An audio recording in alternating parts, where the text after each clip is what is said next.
So you often hear recommended that when you are looking to save money, the answer is basically just to cut out those little habits that you have that might be a little bit expensive in ways that you aren't really aware of that are adding up over time. So they will talk about little things like giving up this thing or that thing. The most common one, of course, is coffee. I don't know why they have this obsession with coffee. I don't know why they have this obsession with saying, hey, going to Starbucks and spending $4 on Starbucks is ruining your finances and ruining your life. So I wanted to kind of dig into that today. So if you are looking at, the amount of money that you spend on something simple like coffee, and yes, let's say that you go to Starbucks every single day, you spend $4 on Starbucks. That means that you're spending $120 on Starbucks in like a 30-day month. And then that means that you are spending $1,460 in total in a 365-day year. And you might think about that and you might say, wow, that is $1,500 that I could save pretty much entirely if I just make coffee at home. So you can make coffee at home. It's going to cost you, probably a few pennies per cup, and that is going to save you quite a lot of money. Now, of course, maybe the reason that you purchase Starbucks is simply because you're not at home. So you're out, you don't have the ability to make instant coffee, you don't want to make instant coffee, whatever the case is.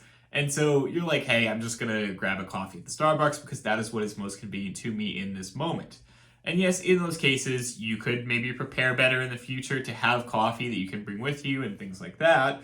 But again, the chances are that you don't want to do that. So really the question is, which do you value more? Do you value that $1,500 more, or do you value the coffee more? And you'll see all kinds of these personal finance gurus telling you like, hey, this is the reason that you're poor, or this is the reason that you can't save money. Here, look at you. You could have saved $1,500 this year and put that away. And if you get somebody who is particularly savvy, they're going to also tell you about the opportunity cost that money represents.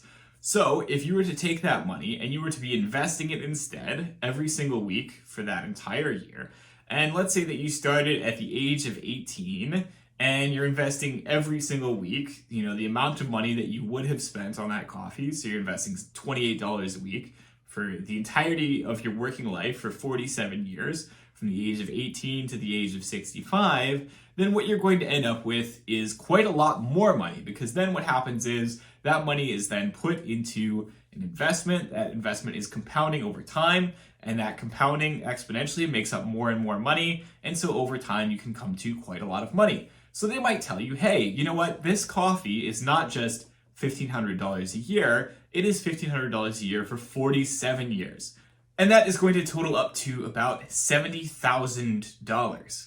Now, if you were then to invest that, it's going to total up to quite a lot more. This time, it is going to total up to about $205,000. Now, the problem with this is that it's kind of misleading, because yes, you would have $205,000 at the end of all of that, but that's not accounting for inflation. Over time, the value of your money is going to go down pretty significantly due to inflation, even with everything invested and so on. So the end result is that even if, say, for example, the price of your cup of coffee at Starbucks keeps increasing every single year, you keep investing it, inflation is going to make it so that at the end of all that time, you're not going to be left with $70,000 like you did if you didn't invest it at all and just save that money. And you're not going to be left with $205,000 like you had in the first example where you did invest it. You're going to have something more like $80,000. So yes, you're going to make quite a bit more money than $70,000. That's, $10,000 is certainly not, anything to shake a stick at. But it is misleading to imply that just because you cut out this one habit, suddenly you're going to be rich. That's really not the case. You're going to be making more money, yes. But the question is, again, how much is that valuable to you? And let's put it this way. When you look at a lot of personal finance gurus out there, they're going to say things that imply that those tiny habits are what's really the problem. When the reality is that very often these are people who are making a lot of money elsewhere, and so the reason that they are wealthy is because they have quite a lot of money that they can invest. They have really, really high incomes, so they can invest a lot so they can make more money. And they're sitting there telling you that the problem is that, you're not, making your coffee at home like you should be. Yeah, certainly you can make your coffee at home. That's going to save you money. That's going to mean something. there are a lot of things that a lot of people could potentially cut out in terms of expenses that are going to make them able to save a lot more money. But at the same time, you're hearing this information from people who have never had to think that way in their life. Or if they do so performatively or because it's a habit they have and not because they have to. They do it because they have a lot of money coming in and they want to make themselves seem relatable or understandable to people who don't have the same kinds of money balances that they do. I think that when you get to really the good personal finance gurus, when you get to the ones that are kind of honest about it, what they point out is that yes, that $1,500 represents the amount of money that you could save by not having that coffee. But it also represents something else. It represents the total price tag that you have to earn to be able to have that coffee guilt-free. Which is to say that if I know, okay, it cost me about $1,500 to have a Starbucks habit, what I could do is, instead of saying I'm going to try and save all that money by not drinking coffee, I could just try and make $1,500 more this year. And if I can do that, then I'm golden.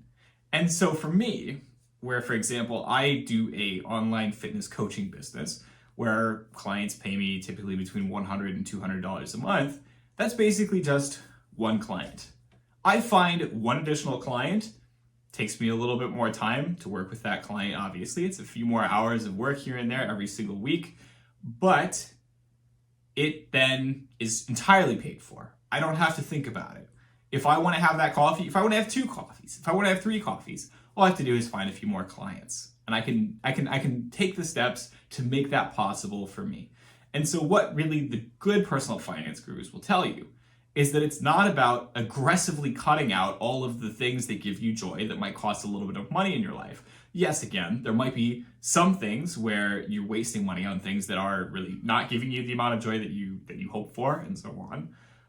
What it means instead is that you have this understanding that you can just spend money on the things that are valuable to you, that provide meaning to your life, and so on, and then you can just cut out the things that don't. When you have that understanding, it becomes a lot more about, okay, well, how can I make more money? And that's where all of those, again, the financial gurus are glad to sell you this one. They're glad to sell you all kinds of side hustles and passive income and all sorts of things like that.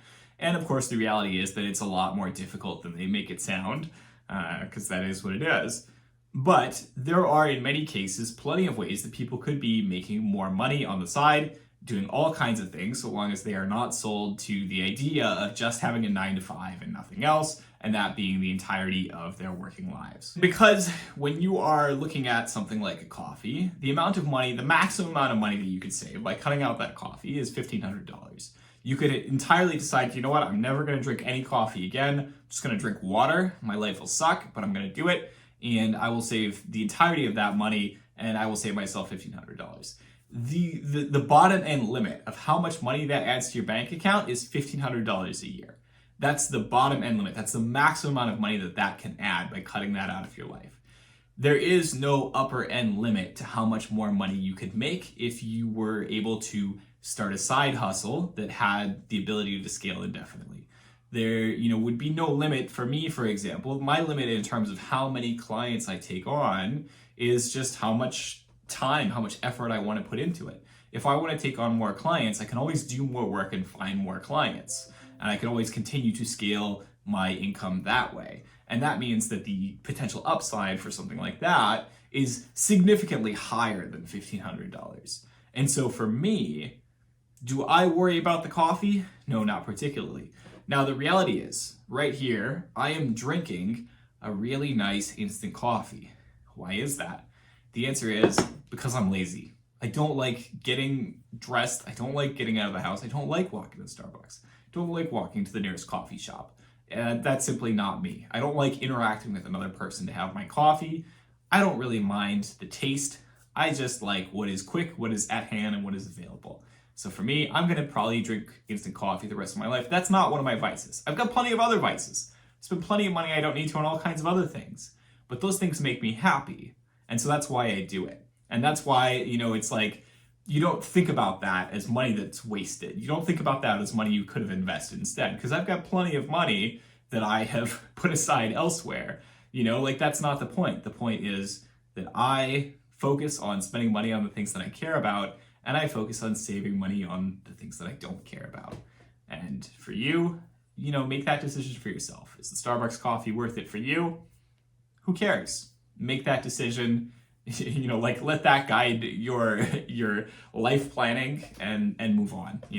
And I wish every financial YouTuber out there would use literally anything else other than a cup of coffee. I wish every personal finance guru would say something other than coffee. Why is it coffee all the time? It's always coffee. No one's telling you like, hey, what if you didn't spend $50 on a video game? Or what if you didn't spend, X amount of money buying the new PlayStation? Like, those things are often much more expensive. But those things are also often considered much more necessarily fun, right? You could probably save a lot more money by not buying stuff like that. But no one's having that argument. No one's telling you not to buy your video games, because then there'd be a revolt. We all need our video games. We all need our little treats to stay happy and so on. So coffee, I think, is just an easy target. All right, that is all for this week's video. I hope you liked it. As always, don't hesitate to like, comment, subscribe. Let me know what you'd like to see in future videos. I will talk to you all next week. Have a good one.